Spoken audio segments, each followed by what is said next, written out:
Hello everyone, welcome to my YouTube channel. तो guys, आज मैं अपने कटघरे में आचार्य अनिरुद्धाचार्य जी को लेकर के आई हूँ।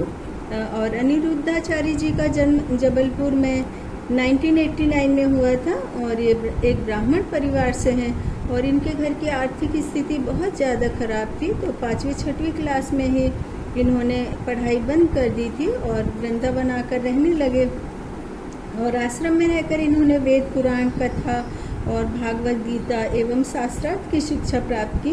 और ये बहुत ही कम उम्र में कथावाचक बन गए थे। और ये बहुत ही सहज, सरल और विनोदप्रिय भाषा में कथा वाचन करते हैं और धर्म के प्रति लोगों को जागृत करते हैं। एवं तर्क वितर्क में इनसे बड़े बड़े तर्कवादी, विद्वान, ज्ञानी और प्रवक्ता भी नहीं जीत पाते हैं। और अपनी बातों को बिना किसी लाग लपेट के स्पष्ट और स्वच्छंद रूप में जनता के सामने रखते हैं। और जबलपुर में इनका पैतृक स्थान है और मेरे घर से मात्र 15-20 मिनट की दूरी पर है इनका घर। और लेकिन ये अपनी पत्नी और बच्चों के साथ बहुत ही साधारण तरीके से वृंदावन में एक घर में रहते हैं। और ये कथावाचक हैं और धर्म गुरु के अलावा समाज सेवक भी हैं और गरीब कन्याओं का विवाह कराते हैं। और कृष्ण जी के लिए मंदिर में जो भोग तैयार होता है, उस भोग को बनाने में भी ये प्रभु की सेवा करते हैं एवं आर्थिक रूप से भी प्रभु की सेवा, भंडारे और प्रसाद भोग इत्यादि में सहयोग प्रदान करते हैं। तो आजकल अनिरुद्धाचार्य जी टीवी पर चर्चा का विषय बने हुए हैं। ज़्यादातर चैनलों पर उनको लेकर के चर्चा होती है और उनको बुलाया जाता है। और एक दिन मैं न्यूज़ चैनल पर देख रही थी कि टीवी पर अनिरुद्धाचार्य जी से पूछा जा रहा था कि आप मांसाहार का विरोध क्यों करते हैं, क्योंकि चावल को उगाने में भी कई जीवों की हत्या होती है और हम जब सांस लेते हैं तो कई जीवों की हत्या होती है। और जब हम चलते हैं तो पैदल चलते चलते भी हमारे पैरों के नीचे दब करके कई जीवों की हत्या हो जाती है। लेकिन मांसाहार को ना रोकने का ये कोई लॉजिक बिल्कुल भी नहीं है।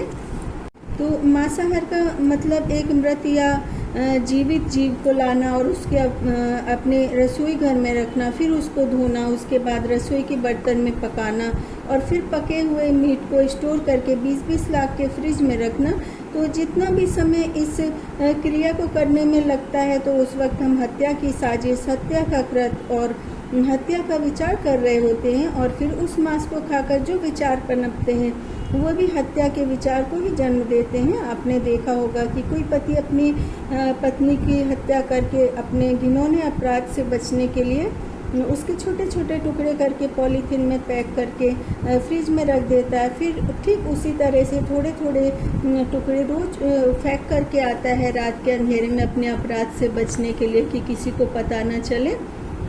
तो वहीं कोई प्रेमी अपनी प्रेमिका के टुकड़े टुकड़े करके बहुत सारे पॉली बैग में भर करके फ्रिज में रख देता है, जिस प्रेमिका के साथ उसने जीने मरने की कसमें खाई थी। और वहीं दूसरी तरफ 12-15 साल की बेटी अपने भाई और पिता का कत्ल सिर्फ अपने प्रेमी के लिए कर देती है। फिर रात भर अपने मृत पिता और भाई की डेड बॉडी के सामने अपने प्रेमी के साथ घिनौना कृत्य करती है। और यहाँ तक कि जब भी बच्चियों का बलात्कार होता है तो उसमें भी बहुत भयंकर आंकड़े सामने आए हैं, क्योंकि इन बलात्कारियों में ज़्यादातर घर के पुरुष होते हैं। यहाँ तक कि एक भाई, एक पिता, चाचा, मामा, यहाँ तक कि नाना या दादा तक भी इन घिनौने कृत्य को अंजाम देते। तो हमारे समाज में इतना वहसीपन कहाँ से आ रहा है, क्योंकि हम जीव हत्या करते हैं और जीव हत्या करके भोजन पकाकर अपनी थाली में सजा कर खाते हैं और यही सज़ा बनकर हमारे वास्तविक जीवन में उतर रही है।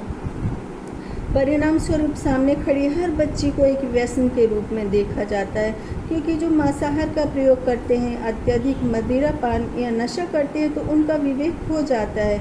और जब इंसान का विवेक खो जाता है तो हमेशा वह अपने नैतिक पतन की तरफ भागता है, क्योंकि मदिरा भी एक साथ बहुत सारे सूक्ष्म जीवों को गला गला करके मार के बनाई जाती है। और सिरका भी इसी तरह से बनाया जाता है। तो ना तो मैं अपने भोजन में सिरका लेती हूँ, ना ही शहद लेती हूँ, क्योंकि हम जितना बच सके हमको अपने आचरण, अपने विचारों को खराब आदतों से बचाना चाहिए। और मैंने चीज़, मेयोनी और पिज़्ज़ा वगैरह तो कभी भी नहीं खाया है, क्योंकि कुछ चीज़ों पर हम कंट्रोल करके अपनी भावनाओं, अपनी इंद्रियों पर नियंत्रण रख सकते हैं। और मैं घर पर सात्विक भोजन ही करती हूँ।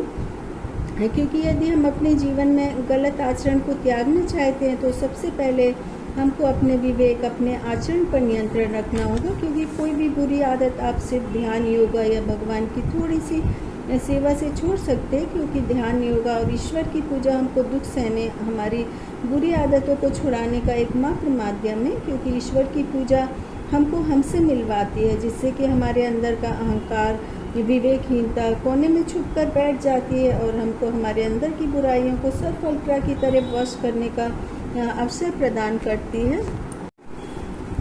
और अनिरुद्धाचार्य जी के ऊपर कई सारे आरोप भी लगे हैं, लेकिन ये सभी आरोपों का खंडन करते हैं। और इन्होंने 240 वृद्ध महिलाओं को अपने पास माँ की तरह रखा है, जिनको कि उनके बच्चों ने छोड़ दिया है, और माँ की तरह ही उनकी सेवा करते हैं, उनके भोजन का भी ध्यान रखते हैं।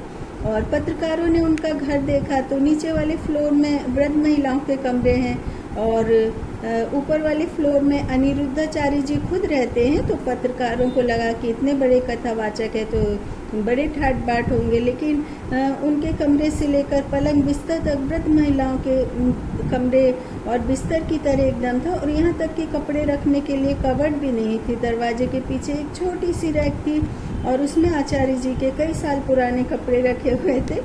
तो उनका कहना है कि अब सब नए डिज़ाइन के कपड़े पहनते हैं, यदि मैं इन कपड़ों को दूं भी किसी को तो कोई उन कपड़ों को नहीं लेते हैं।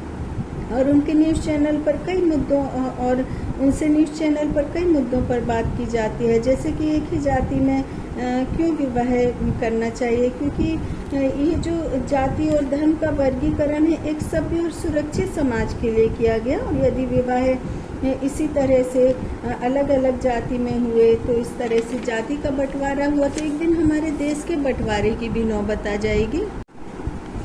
इनके प्रोग्राम में एक बुजुर्ग व्यक्ति ने बताया कि मैं अपने जीवन साथी के रूप में एक महिला को खरीद करके लाया, तो जो बहुत ही गरीब तबके के परिवार से थी। और जो बहुत ही गरीब परिवार में यदि कई फैमिली में बहुत सारे बच्चे होते हैं तो ऐसे परिवार आर्थिक दृष्टि से चाहे कितना भी पैसा कमाए बहुत ज़्यादा कमज़ोर रहते हैं, पालन पोषण नहीं हो पाता, बच्चों की शिक्षा भी नहीं हो पाती है। और ऐसे परिवारों में लड़कियां शहर में ला करके बेची जाती हैं और इस तरह से पिछड़े गांवों से लड़कियां कभी परिवार की मर्जी से तो कभी नौकरी के नाम पर शहर में लेकर आई जाती है और इनके दाम लगाए जाते। तो आप ज़रा सोचिए हमारा देश कहाँ जा रहा है। छोटी छोटी उम्र की लड़कियों को आर्थिक तंगी की वजह से अपने से दोगुनी तुगनी उम्र के पुरुष को बेचा जाता है और हम सभी विकसित पढ़े लिखे समाज के लोग कुछ नहीं कर पाते।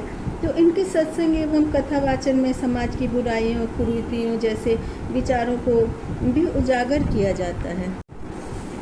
तो इसी तरह सामाजिक सुधार, उत्थान से संबंधित मेरे विचारों को सुनने के लिए मेरे चैनल को सब्सक्राइब करें।